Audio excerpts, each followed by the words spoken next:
আজ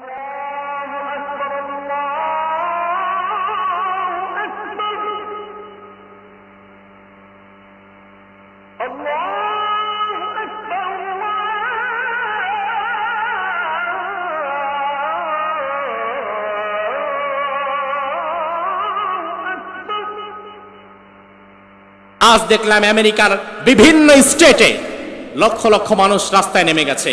তারা ডোনাল্ড ট্রাম্পকে আর দেখতে চাচ্ছে না। তার কারণ এই ইরান আক্রমণ করে গোটা বিশ্ব পরিস্থিতি ঘোলাটে করে ফেলেছে এই পাগলা ট্রাম্প। গোটা বিশ্ব পরিস্থিতি ঘোলাটে করে ফেলেছে। তার নিজের দেশের মানুষই এখন আর তাকে দেখতে চাচ্ছে না। আমার বিশ্বাস লাঞ্ছিত অপমানিত হয়ে তার ক্ষমতার থেকে চলে যেতে হতে পারে। পাগল ছাগল বসে গেছে ক্ষমতায়। রাসূলের হাদিস, কিয়ামতের আগে এমন কিছু পাগল ছাগল ক্ষমতায় বসবে, নাইলে তো কিয়ামত হবে না। এমন কিছু পাগল ছাগলকে তো বসতেই হবে। আপনি মানবতা শিখবেন, জাতিসংঘের দরকার কি? জাতিসংঘ আজ গোটা পৃথিবীকে মানবতা শেখায়। বাংলাদেশে যদি কখনো আমেরিকার মদতপুষ্ট সরকার না আসে, তখন আমেরিকা থেকে বলা হয় এখানে গণতন্ত্র চর্চা ঠিক মতো হচ্ছে না। আমার ভাই, মূলত আমেরিকা জাতিসংঘ গোটা পৃথিবীতে গণতন্ত্র চর্চার নাম দিয়ে আর মানবতার নাম দিয়ে গোটা পৃথিবীর মানবতাকে তারা হত্যা করে। নয়তো আমাদের মানবতা নিয়ে তাদের কত মাথা ব্যথা, ইসরায়েলের মানবতা নিয়ে তাদের কত মাথা ব্যথা, যে ইসরায়েলে ইরান হামলা করছে, ইসরায়েলের কত মানুষ মারা যাচ্ছে, তাদের কত দুঃখ। অথচ ৭৫ বছর যাবৎ ফিলিস্তিনের যে লক্ষ লক্ষ মানুষ মরছে, এতে জাতিসংঘ আর আমেরিকার কোনো মাথা ব্যথা নাই। আমার ভাই, আল্লাহ রাব্বুল আলামিনের হাবিবের জীবনে আদর্শ দেখেন। আমেরিকার কাছ থেকে আদর্শ শেখা লাগবে না, জাতিসংঘের কাছ থেকে শেখা লাগবে না, বিশ্ব নবীর কাছ থেকে শেখার দরকার আছে না নাই? আল্লাহর হাবিব সাল্লাল্লাহু আলাইহি ওয়াসাল্লাম নবম হিজরিতে খালিদ বিন ওয়ালিদ রাদিয়াল্লাহু আনহুকে একটা যুদ্ধে পাঠালেন। খালিদ বিন ওয়ালিদ রাদিয়াল্লাহু আনহু সেই যুদ্ধ বিজয় করলেন, জয় অর্জন করলেন। বিজয় অর্জন করার পরে প্রত্যেকটা যুদ্ধ থেকে কিছু গনিমতের মাল আসতো এবং সাথে ওই যুদ্ধ কিছু বন্দী হয়ে আসতো। যুদ্ধের মধ্যে কিছু মানুষ তারা বন্দী হয়ে যেত, ওই বন্দীদেরকে আবার সসম্মানে মদিনাতে নিয়ে আসা হতো। আল্লাহর হাবিব সাল্লাল্লাহু আলাইহি ওয়াসাল্লামের নবম হিজরিতে ওই যুদ্ধের মধ্যে কিছু বন্দী মানুষ মদিনাতে তাদেরকে আনা হয়। যুদ্ধবন্দীর সাথে কি ব্যবহার করা হয় দেখেন। ভিন্ন মতের হলে আমরা ভালো ব্যবহার করতে পারি না। ভিন্ন মতের মানুষকে কষ্ট দেওয়ার জন্য বিগত দিনে আয়না ঘরের মতো জাহান্নামও বাংলাদেশে বানানো হয়েছিল। অথচ বিশ্বনবী যুদ্ধবন্দীদের সাথে কি আচরণ করেছেন শিখেন। যুদ্ধবন্দীদেরকে মদিনাতে আনা হলো। ওই যুদ্ধবন্দীদের মধ্যে একজন নারী একদিন রাসূলকে ডেকে বললেন, রাসূল আপনি একটু দাঁড়ান, আমি আপনার সাথে 1 মিনিট কথা বলবো। বিশ্বনবী দাঁড়িয়ে গেলেন। ওই নারী বলল, আমার নাম সাফফানা, আমার বাবার নাম হাতেম তাই। ওই যে বিখ্যাত দানবীর হাতেম তাই, এই সাফফানা ওই হাতেম তাইয়ের কন্যা। ওই নারী বলল, আমার নাম সাফফানা, আমার বাবা বিখ্যাত হাতেম তাই, তবে আমার বাবা এখন বেঁচে নাই।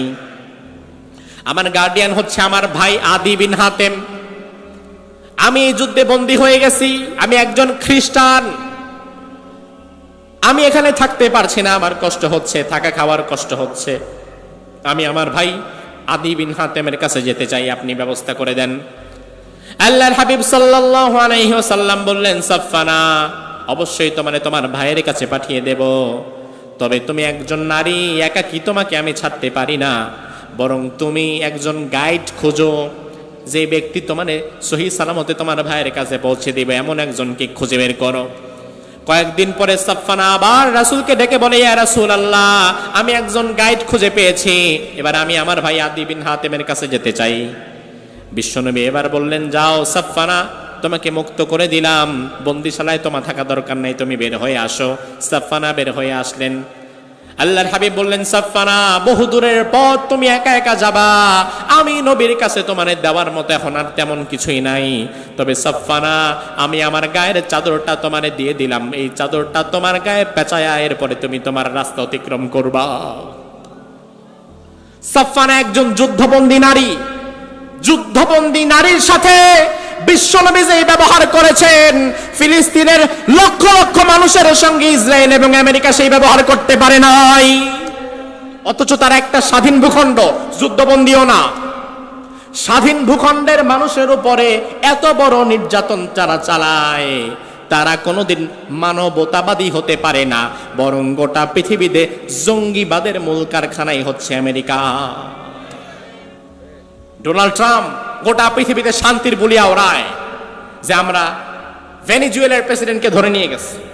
অপরাধ কি বলে? ভেনেজুয়েলাতে গণতন্ত্র নাই, এজন্য আমরা প্রেসিডেন্টকে ধরে আনছি, গণতন্ত্র প্রতিষ্ঠা করে ওখানে একটু শান্তি দেওয়া লাগবে। মানে উনি হচ্ছে শান্তির পায়রা, উনি সবাইরে শান্তি দিতে চায়, অথচ এই ব্যক্তি হচ্ছে অশান্তির শকুন। ঠিক কিনা? আজ দেখলাম আমেরিকার বিভিন্ন স্টেটে লক্ষ লক্ষ মানুষ রাস্তায় নেমে গেছে। তারা ডোনাল্ড ট্রাম্পকে আর দেখতে চাচ্ছে না। তার কারণ এই ইরান ইসরায়েল আক্রমণ করে গোটা বিশ্ব পরিস্থিতি ঘোলাটে করে ফেলেছে এই পাগলা ট্রাম্প। গোটা বিশ্ব পরিস্থিতি ঘোলাটে করে ফেলেছে। তার নিজের দেশের মানুষই এখন আর তাকে দেখতে চাচ্ছে না। আমার বিশ্বাস লাঞ্ছিত অপমানিত হয়ে তার ক্ষমতা থেকে চলে যেতে হতে পারে। পাগল ছাগল বসে গেছে ক্ষমতায়। রাসূলের হাদিস, কিয়ামতের আগে এমন কিছু পাগল ছাগল ক্ষমতায় বসবে, নাইলে তো কিয়ামত হবে না। এমন কিছু পাগল ছাগলকে তো বসতেই হবে। রাসূল সাল্লাল্লাহু আলাইহি ওয়াসাল্লাম সাফফানাকে গায়ের চাদর পেঁচায় দিছে, যুদ্ধবন্দীকে এতটা সম্মান করেছে।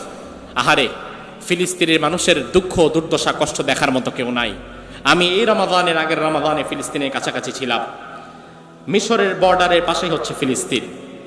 বাংলাদেশে যেমন কিছু রোহিঙ্গা, 10-15 লাখ রোহিঙ্গা বাংলাদেশে যেমন আশ্রয় নিয়েছে থাকে, মিশরের রাফাহ বর্ডার অঞ্চলে এমন অনেক ফিলিস্তিনি মানুষ প্রতিদিন আশ্রয় নেয়, আসা যাওয়া করে, যদি একটু খাবার পানি পায়।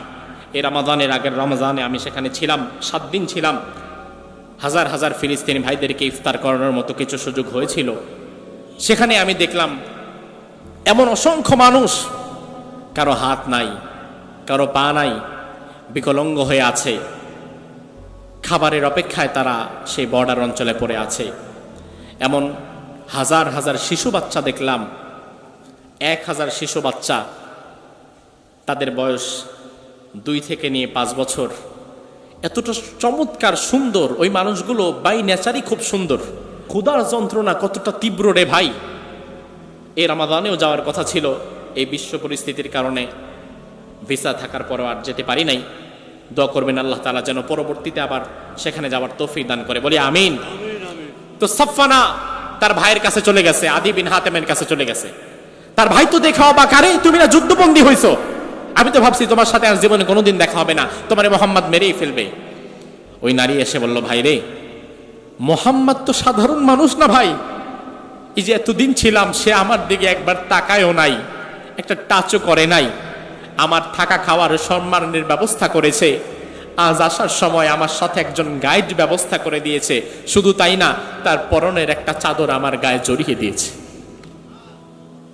আদি বিন হাতেম এই দৃশ্য দেখে অবাক হয়ে গিয়েছে।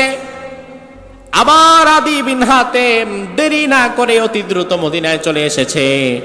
বিশ্বনবীর দরবারে এসে বলল, ইয়া রাসূলুল্লাহ, আমার নাম আদি বিন হাতেম, আমি হাতেম তায়ের পুত্র। আমার বোন সাফফানা আপনার কাছে বন্দী ছিল। একজন বন্দী নারীর সঙ্গে আপনি যেই আচরণ করেছেন, আল্লাহর আকাশের নিচে জমিনের উপরে কোনো সাধারণ মানুষের দ্বারা এই আচরণ সম্ভব না। নিশ্চয়ই আপনি সাধারণ কোনো মানুষ নয়, নিশ্চয়ই আপনি আল্লাহর নবী। আর আল্লাহর নবীর হাতে হাত রেখে আমি আদি বিন হাতেম ইসলাম গ্রহণ করার জন্য আপনার কাছে ছুটে এসেছি। সুবহানাল্লাহ পড়েন। এবার আদি বিন হাতেম বিশ্ব নবী সাল্লাল্লাহু আলাইহি ওয়াসাল্লামের হাতে হাত রেখে পড়ে ফেলল, লা ইলাহা ইল্লাল্লাহু মুহাম্মাদুর রাসূলুল্লাহ সাল্লাল্লাহু আলাইহি ওয়াসাল্লাম। আল্লাহ রাব্বুল আলামিনের পরে বললেন, নবী, ফাসাতুবসিরু ওয়া ইউবসিরুন, অচিরেই ওই মানুষগুলো দেখবে, আপনিও দেখবেন। বিআইকুমুল মাফতুন, কে আসলে পাগল। ওই মক্কার কাফের মুশরিকেরা আপনারে পাগল বলে, আপনি মন খারাপ করবেন না। কে আসলে পাগল এটা আমি আল্লাহ তাআলা সময় মতো বুঝাইয়া দেব। এরপরে আল্লাহ রাব্বুল আলামিন বলেন, ইন্না রাব্বাকা হুয়া আলামু বিমান যাল্লা আন সাবিলিহি ওয়া হুয়া আলামু বিল মুহতাদিন। ও নবী, আমি আল্লাহ রাব্বুল আলামিন ভালো করেই জানি কে হেদায়েত পাবে আর কে পথভ্রষ্ট হবে। আমার ভাই, হেদায়েত অনেক বড় দামি জিনিস। হেদায়েত এমনি এমনি পাওয়া যায় না, বরং হেদায়েত যে চায় না আল্লাহ তারে কোনোদিন হেদায়েত দেয়ও না। এজন্য হেদায়েত পেতে হলে শর্ত হচ্ছে আল্লাহর দরবারে আগে হেদায়েত চাওয়া লাগবে। এই যে অনেক মানুষ বলে হুজুর এত মাহফিল হয় হেদায়েত হয় না কেন? আরে পাগল, মাহফিলে হেদায়েতের মানসিকতা নিয়ে আসে এমন মানুষের সংখ্যা তো খুব কম। হেদায়েত পাওয়ার জন্য ইখলাসের সাথে শুধু হেদায়েত পাওয়ার জন্য এমন মানসিকতা নিয়ে আসে এমন মানুষের সংখ্যাই তো কমে গেছে। অনেকে মাহফিলে আসে বক্তার চেহারা দেখার জন্য, অনেকে আসে কণ্ঠ শোনার জন্য, অনেকে আসে হুজুরের কথা নিজের মতের সাথে আর নিজের দলের সাথে মিলে যতক্ষণ ভালো লাগে ততক্ষণ, নিজের মতের সাথে চিন্তার সাথে আর দলের সাথে না মিললে তখন আর তার ভালো লাগে না। অনেকে আসে আগে আসার পরে দেখে যে হুজুরের জামা কি আমার দলের সাথে মিলে নাকি, হুজুরের টুপি কি উসানা নিসা 5 কুল্লি 1 কুল্লি না 3 কুল্লি আমার দলের সাথে মিলে কিনা। যদি দলের সাথে মিলে তাইলে হুজুরের কথা শুনে, আর নাইলে শুনেই না। এমন মানুষও আছে না নাই? আমার ভাই, আপনাকে হেদায়েতের মানসিকতা নিয়ে আসা লাগবে, হেদায়েতের মানসিকতা নিয়ে উন্মুক্ত মন নিয়ে আসা লাগবে। এই কোরআনের কাছে হেদায়েতের কোনো অভাব নাই। প্রশান্ত মহাসাগরে যতটুকু পানি রয়েছে কোরআনের কাছে তার চাইতে বেশি হেদায়েত আছে। আল্লাহ বলে ওয়ালাউ শাআ লাহাদাকুম আজমাইন, আমি আল্লাহ যদি চাই গোটা দুনিয়ার সব মানুষকে হেদায়েত দিয়ে দিতে পারি।